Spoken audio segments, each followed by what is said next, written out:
ओम शम शनिश्चराय नमः। आप सभी का हमारे YouTube चैनल पर हार्दिक स्वागत है।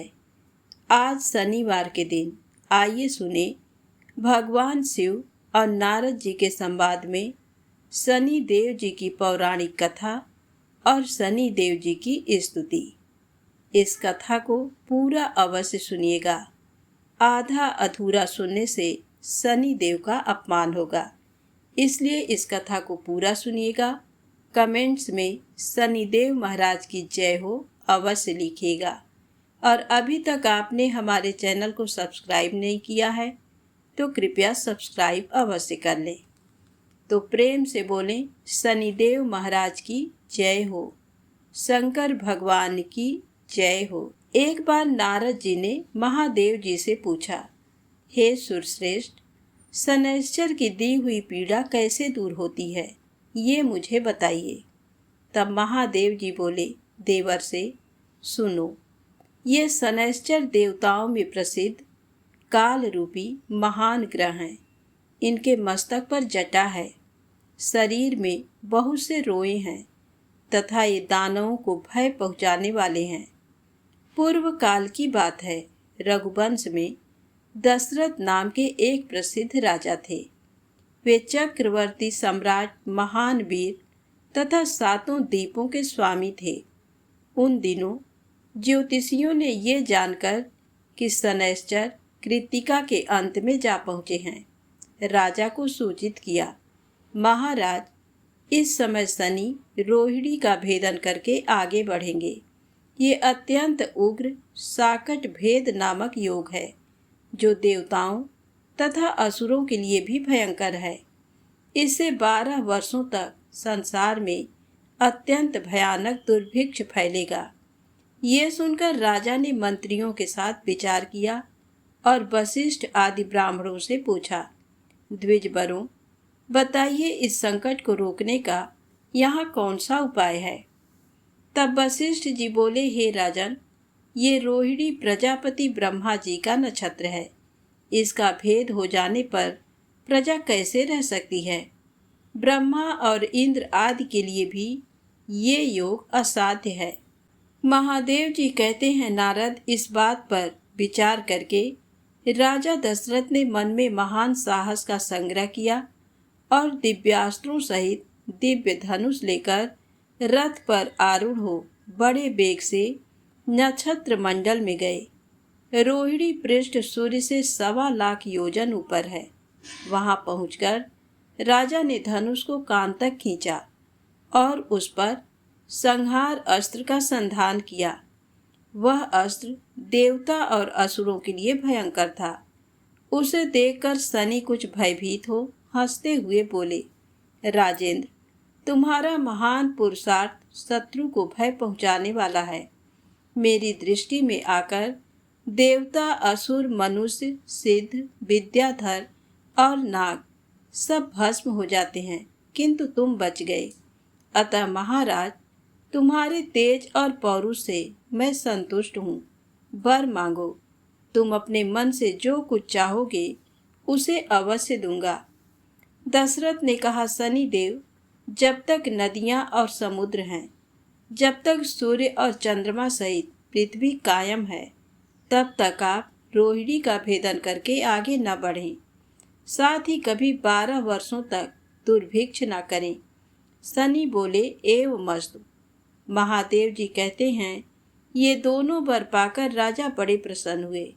उनके शरीर में रोमांच हो आया। वे रथ के ऊपर धनुष डाल हाथ जोड़ शनि देव की इस प्रकार से स्तुति करने लगे। दशरथ जी बोले, जिनके शरीर का वर्ण कृष्ण, नील तथा भगवान शंकर के समान है, उन शनिदेव को नमस्कार है। जो जगत के लिए कालाग्नि एवं कृतांत रूप हैं, उन शनैश्चर को बारंबार नमस्कार है। जिनका शरीर कंकाल है तथा जिनकी दाढ़ी, मूछ और जटा बढ़ी हुई है, उन शनिदेव को प्रणाम है। जिनके बड़े बड़े नेत्र, पीठ में सटा हुआ पेट और भयानक आकार है, उन शनैश्चर देव को नमस्कार है। जिनके शरीर का ढांचा फैला हुआ है जिनके रोए बहुत मोटे हैं, जो लंबे चौड़े किंतु सूखे शरीर वाले हैं तथा जिनकी दाढ़ें काल रूप हैं, उन शनिदेव को बारंबार प्रणाम है। शनि, आपके नेत्र खोखले के समान गहरे हैं, आपकी ओर देखना कठिन है। आप घोर रौद्र भीषण और विकराल हैं, आपको नमस्कार है। बलि मुख, आप सब कुछ भक्षण करने वाले हैं, आपको नमस्कार है। सूर्य नंदन, भास्कर पुत्र, अभय देने वाले देवता, आपको प्रणाम है। नीचे की ओर दृष्टि रखने वाले शनि देव, आपको नमस्कार है। संवर्तक, आपको प्रणाम है। मंद गति से चलने वाले शनैश्चर, आपका प्रतीक तलवार के समान है, आपको पुनः पुनः प्रणाम है। आपने तपस्या से अपने देह को दग्ध कर दिया है।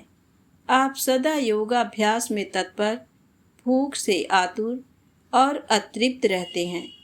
आपको सदा सर्वदा नमस्कार है। ज्ञान नेत्र, आपको प्रणाम है। कश्यप नंदन सूर्य के पुत्र शनि देव, आपको नमस्कार है। आप संतुष्ट होने पर राज्य दे देते हैं और रुष्ट होने पर उसे तत्क्षण हर लेते हैं। देवता, असुर, मनुष्य, सिद्ध, विद्याधर और नाग, ये सब आपकी दृष्टि पड़ने पर समूल नष्ट हो जाते हैं। देव, मुझ पर प्रसन्न होइए, मैं वर पाने के योग्य हूँ और आपकी शरण में आया हूँ। महादेव जी कहते हैं, नारद जी, राजा के इस प्रकार स्तुति करने पर ग्रहों के राजा महाबलवान सूर्य पुत्र शनैश्चर बोले, उत्तम व्रत के पालक राजेंद्र, तुम्हारी इस स्तुति से मैं संतुष्ट हूँ। रघुनंदन, तुम इच्छानुसार वर मांगो, मैं तुम्हें अवश्य दूंगा। दशरथ जी बोले, सूर्य नंदन, आज से आप देवता, असुर, मनुष्य, पशु, पक्षी तथा नाग, किसी भी प्राणी को पीड़ा न दें।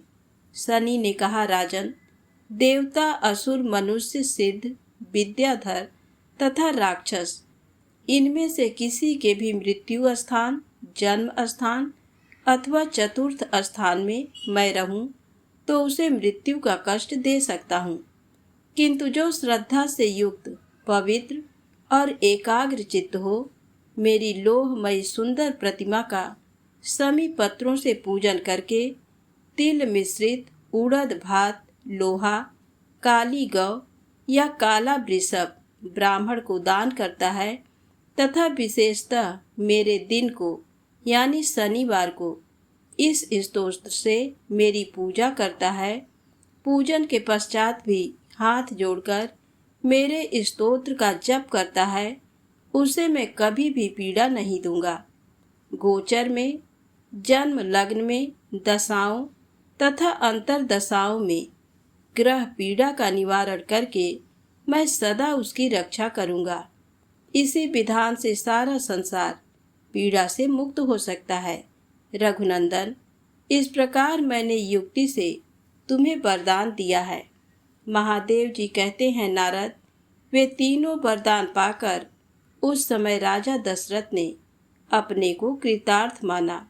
वे शनैश्चर को नमस्कार करके उनकी आज्ञा ले रथ पर सवार हो बड़े वेग से अपने स्थान को चले गए। उन्होंने कल्याण प्राप्त कर लिया था। जो शनिवार के दिन सुबह उठकर इस स्तोत्र का पाठ करता है तथा पाठ होते समय जो श्रद्धा पूर्वक इसे सुनता है, वह मनुष्य पाप से मुक्त हो स्वर्ग लोक में प्रतिष्ठित होता है। तो प्रेम से बोले, शनिदेव महाराज की जय हो। इस स्तुति को जो कोई भी श्रद्धा भक्ति से शनिवार के दिन सुनता है, उसे शनि पीड़ा से सदैव मुक्ति मिलती है। तो इसलिए इस स्तोत्र का पाठ पूरा अवश्य सुनिएगा। अब आइए सुने शनिदेव जी की दूसरी पौराणिक कथा। शनिदेव के प्रकोप से भगवान शिव भी नहीं बच सके। आइए जाने किसने बनाया शनिदेव को दंड देने का अधिकारी।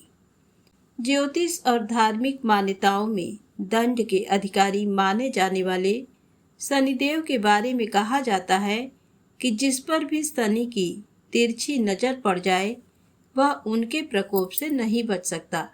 यहाँ तक कि स्वयं देवाधिदेव महादेव भी उनके प्रकोप से बच नहीं सके। हिंदू धर्म ग्रंथों और शास्त्रों में भगवान शिव को शनि देव का गुरु बताया गया है तथा शनि देव को न्याय करने और किसी को दंडित करने की शक्ति भगवान शिव जी के आशीर्वाद द्वारा ही प्राप्त हुई है।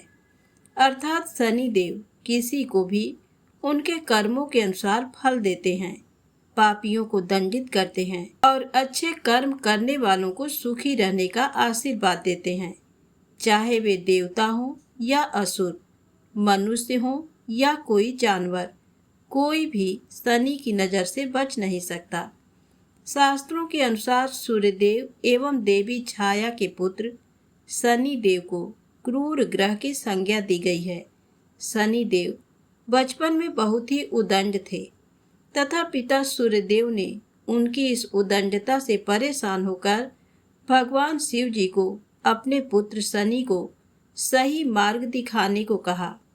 भगवान शिव जी के लाख समझाने पर भी जब शनि देव की उद्दंडता में कोई परिवर्तन नहीं आया तो एक दिन शिव जी ने शनि देव को सबक सिखाने के लिए उन पर प्रहार किया, जिससे शनि देव मूर्छित हो गए। तब पिता सूर्यदेव के कहने पर शिव जी ने शनि देव की मूर्छा तोड़ी तथा शनि देव को अपना शिष्य बना लिया और तब से वह न्याय एवं दंड देने के कार्यों में भगवान शिव का सहयोग करने लगे। पौराणिक कथा के अनुसार एक दिन शनिदेव ने कैलाश पर्वत पर अपने गुरु भगवान भोलेनाथ से भेंट करने के बाद कहा, प्रभु, कल मैं आपकी राशि में प्रवेश करने वाला हूँ, अर्थात मेरी वक्र दृष्टि आप पर पड़ने वाली है। शिव जी ने जब ये सुना तो वह आश्चर्य में पड़ गए तथा शनिदेव से बोले कि तुम्हारी वक्र दृष्टि कितने समय के लिए मुझ पर रहेगी। तब शनिदेव ने शिव जी से कहा कि कल मेरी वक्र दृष्टि आप पर 3 प्रहर तक रहेगी। अगले दिन प्रातः शिव जी ने सोचा कि आज मुझ पर शनि की दृष्टि पड़ने वाली है, अतः मुझे कुछ ऐसा करना होगा कि आज के दिन शनि मुझे देख ही न पाए। तब शिव जी कुछ सोचते हुए मृत्युलोक अर्थात धरती में प्रकट हुए और कोकिला वन में हाथी का भेष बदलकर विचरण करने लगे। आज भी कोकिला वन में शनि देव का प्रसिद्ध मंदिर है और हजारों भक्त दूर दूर से दर्शन करने वहां आते हैं। पूरे दिन भोलेनाथ हाथी का रूप धारण कर धरती पर विचरण करते रहे। जब शाम हुई तो भगवान शिव ने सोचा कि अब शनि मेरी राशि से जाने वाला होगा, तो अब मुझे मेरे वास्तविक स्वरूप में आ जाना चाहिए और वापस कैलाश पर चलना चाहिए। वास्तविक रूप धारण कर कैलाश पर्वत पर लौटे। भोलेनाथ प्रसन्न मुद्रा में पहुँचे तो वहाँ पर पहले से ही मौजूद शनिदेव उनकी प्रतीक्षा कर रहे थे। शनिदेव को देखते ही शिवजी बोले, हे शनिदेव, देखो तुम्हारी वक्र दृष्टि का मुझ पर कोई प्रभाव नहीं हुआ तथा आज मैं सारे दिन तुमसे सुरक्षित रहा। भोलेनाथ की बात को सुनकर शनिदेव मुस्कुराते हुए बोले, प्रभु, मेरी दृष्टि से न तो कोई देव बच पाए हैं और न ही कोई दानव, यहाँ तक कि आप पर भी आज पूरे दिन मेरी वक्र दृष्टि का प्रभाव रहा। शिव जी ने आश्चर्य से शनि से पूछा कि ये कैसे संभव है, मैं तुम्हें मिला ही नहीं, तो वक्र दृष्टि का सवाल ही नहीं। तब शनिदेव बड़ी शालीनता से मुस्कुराते हुए शिव जी से बोले, प्रभु, मेरी वक्र दृष्टि के कारण ही आपको आज सारे दिन देव योनि से पशु योनि में जाना पड़ा। इस प्रकार आप मेरी वक्र दृष्टि के पात्र बने। ये सुनकर भोलेनाथ ने शनिदेव से प्रसन्न होकर उन्हें गले से लगा लिया तथा पूरे कैलाश पर्वत में शनिदेव का जयकारा गूंजने लगा। इस प्रकार शनि देव की चतुरता से प्रभावित होकर शिव जी ने उन्हें दंडाधिकारी नियुक्त किया। तब से ये माना जाने लगा कि शनिदेव के पास हर व्यक्ति के कर्मों का लेखा जोखा है और उसी के अनुसार वह साढ़े साती और ढैया के रूप में सजा देते हैं। तो प्रेम से बोलें शनिदेव महाराज की जय हो। अब आइए सुने तीसरी पौराणिक कथा। जब भी इस मृत्यु लोक में मनुष्य का कार्यकाल समाप्त हो जाता है, तब यमदूत मनुष्य की आत्मा को लेने पृथ्वी पर आते हैं। परंतु एक पौराणिक कथा के अनुसार स्वयं यमराज को एक बार पृथ्वी पर मनुष्य रूप में जन्म लेना पड़ा था। आखिर क्यों यमराज को पृथ्वी पर जन्म लेना पड़ा, आइए कहानी के माध्यम से जानते हैं। पौराणिक समय में मांडव्य नाम के महान ऋषि थे। उन्होंने अपनी तपस्या से अनेकों सिद्धियां प्राप्त कर ली थी। जिस राज्य में मांडव्य ऋषि रहते थे, वहां राजकोष में किसी ने चोरी की। जब चोरों का पीछा किया गया तो चोर मांडव्य ऋषि के आश्रम में चले गए और चोरी की हुई वस्तुएं आश्रम में ही छोड़कर भाग गए। ऋषि उस समय तपस्या में विराजमान थे। जब पीछा करते हुए सैनिकों को आश्रम में चोरी हुआ सामान मिला, तब उन्होंने मांडव्य ऋषि को ही चोर समझकर उन पर आरोप लगा दिया। सैनिक मांडव्य ऋषि को बंदी बनाकर राजा के पास ले गए। राजा ने ऋषि को फांसी की सजा सुनाई। जब ऋषि को वध स्थल पर ले जाया गया तो वो वहीं पर गायत्री मंत्र का जप करने लगे। जब ऋषि को फांसी दी गई तो उन पर कोई प्रभाव नहीं हुआ।